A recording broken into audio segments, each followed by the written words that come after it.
monologue ya dictatorship etekinze tall order ku buli institution ya Uganda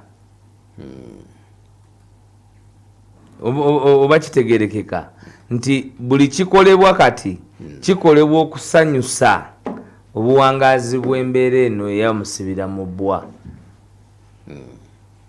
oba tuli wamu kati ekyo kyekisinze okuleeta obuzibu era kyekyaleeta obuzibu kuba ate nkeera poliisi yali organizing ebbaluwa yali batwaliddwa kuba lwaki kyakolebwa bwe kityo bulijjo bwe twabawandiikira nesi mu lwatu ne beegaana kati kyali kitukakatako omulundi guno okubawandiikira protest letter ne bino mu byobufuzi byakabeerawo nti wabeerawo okuwanyisiganya n'okuba nti poliisi ewanguddwa ebyo bireeteddwa National Unity Platform kuba eri backed by the power of the people.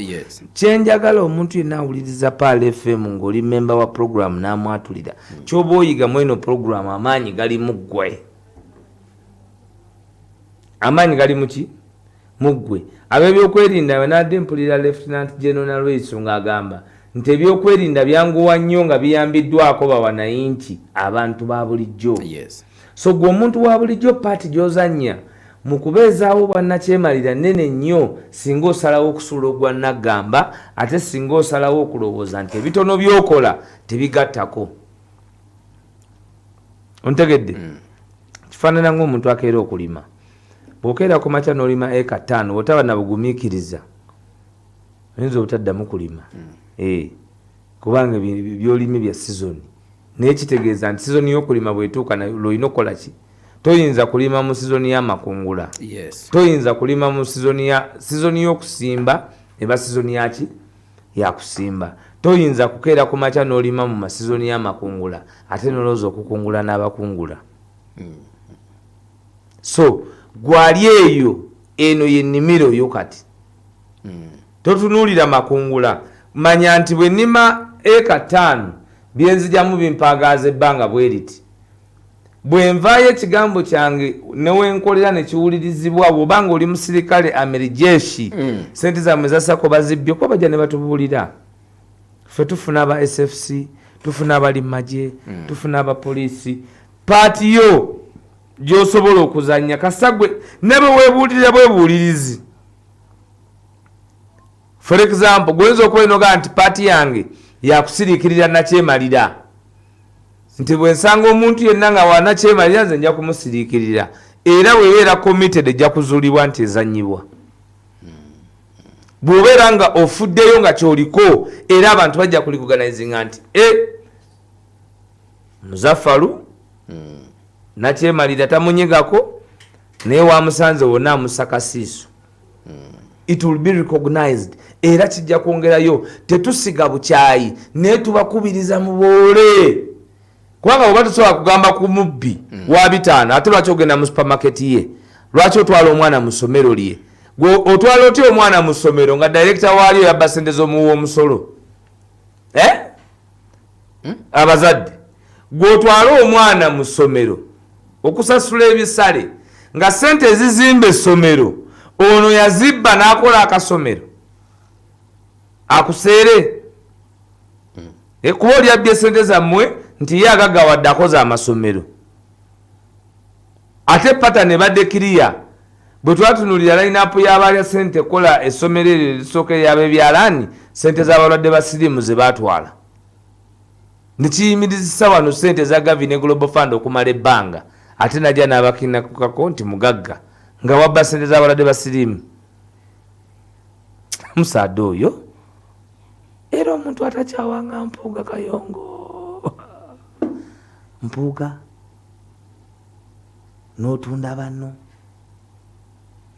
banno bw'oba wali oyagala busobozi kyekyakuleeta mu byobufuzi kubanga omusuubuzi twandiga nti musajja naye kyekyakuleeta mu byobufuzi nga gw'oli musuubuzi ate n'abasuubuzi tayinza kuba ng'asuubudde capital wa miliyoni 10 ate n'asuubula kufuna kawumbi. N'omusuubuzi talya capital, teri musuubuzi alya capital, ono sina musuubuzi. Ono mwonoonyi. Bagiyita Paal FM. Naye nga Kayongo omuntu awuliriza Paal FM nga munna Uganda nga tokeeranga ku makya n'ofumiitiriza ku musajja gwe bayita Mpuuga naye yali atunda ki Kayongo wali okifumiitirizaako kubanyinza okutuma abeeri nga gu ansa yali atunda ki yatunda kumukola ki Mpuuga oyo yatunda kola ki Kyagulanyi nange luli nakikubuuza kinsumbuwa mpaba mukane ekyo nga nti yali mayire firimu eyo gye twalaba oli yakwata munne mu ngalo n'agenda n'omukono nenga nti kakati Mpuuga baali bamutegese nga yali yaleeta biri ebitwala omukono tebinajja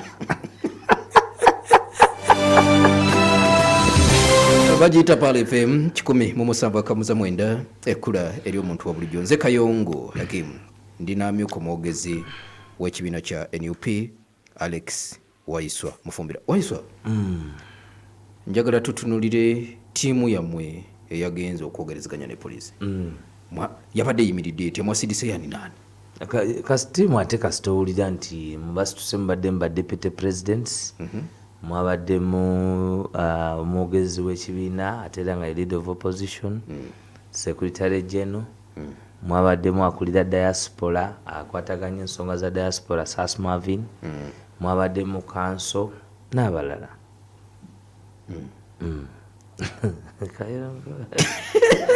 owayanga niba ino ng'obaagaine nti amagombe gali bali awo abeegomba animenemo wanani kibiina kiggumidde ogamba representation kibiina kiggumidde erina kibadde njagala onzigiri wano awani yakiikiridde ekibiina okulungamya mu byamateeka nalabyo omanyi bonna balooya awo Lewis wa Harvard Joel wa Makerere alina ne masters Zedriga omumanyi w'amateeka Sas Marvin yakagamala nalabyemu kanso erinnya laba bwe linva mu mutwe kanso waffe kanso George Musi yabaddewo ene Honorable Segona nayo lizize mu mutwe yabadde akulembera enteekateeka z'okulungamya mu byamateeka tayinza kulembera nga waliwo bakama be kanzije katono 107.9 bagiyita Paal FM 107.9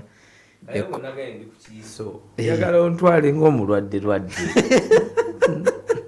anaye Kayongo ono mugamba ntwalenga omusambi azanyira ku kiyiso tebamutuma bingi eri omusambi abamu nga mu kisaawe just mwali ndeka mbeemu just mu kisaawe tondetera bigamba ate bingi naye nga yeyo ttiimu Honorable Segona akali amaggwa yabaddeko ku ttiimu era mutumidde nnyo kyekyo biri byoliko birala abantu bajamaliza munaye amazima ne begagenda Martin Luther King Jr. yagamba ti amazima gasobola okukwata eri Masaka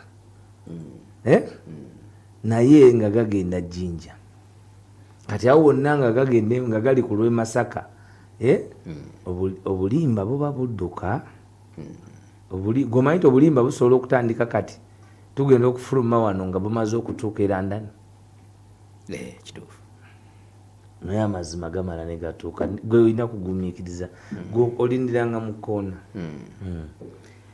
omanyi lwaki mbadde nkubuuza ensonga ezo nti bino byonna ebize bigenda maaso n'okuba nga bibeerawo byetuvuddemu ebyemabega ensonga za mukulu Mpuuga n'abalala waliwo saagala oziyita ensonga za Mpuuga abantu bajaloza nti waliwo ensonga enekusifu abaliwulira pulogulaamu eno gamba ensonga za Mpuuga okubba ebitaano by'Abannayuganda kyanguyira aliwuliriza pulogulaamu nti waliwo omusajja gwe bayita Mathias Mpuuga banne bamwesiga ne bamuwa ebifo bye yali tafunangako ne bamufuula deputy president owali John gye yali avaamu nga n'akalulu kaali kakumukuba ne bamufuula leader of opposition ne bamala ne bamuwa wa commissioner. Naye kibeere ku likodi nti omwami oyo gwe baali bayita Mpuuga yalya mu banne olukwe n'akolagana ne bali ate abaali tebamuwadde ebitiibwa bino kubanga baamugula obusente $5,000,000. Njagala nnyo pulogulaamu zino tetuzikola olw'abawulira leero bokka naye tuzikola n'abaliwulira nga ffe Mukama atujjuludde. Njagadde ako nkatangaaza obeere nti okagema bulukalamu ontegeere. So oga nti ensonga ya Mpuuga ey'okubba ebitaano munnange oba tozizza musango wano tukolerera bannansi. Tukolerera baki? Bannansi. Tetulekayo ebigambo. History olujaja asahashire kuba oli alibuuza naye lwaki Kayongo eky'ebitaano yakirekangayo? Lwaki Kayongo eky'okubba ebitaano ti Mpuuga yagenda n'akolagana na Anita Amongo. Anita Amongo yali yeerusa nga amaze okujja mu Parliament ne bakwata ssente $1,700,000 ne bazezza. Gwomanyi nti Mpuuga abadde afuna $5,000,000 mu nnyezi omukozi w'ewaka naye ng'ate omukozi w'ewaka seze afuna. Omukozi w'ewaka abadde bamusasula $4,400,000. Kakati ripooti gye nafunye okuva ewa Mpuuga nti ate obwewaka bamuweena.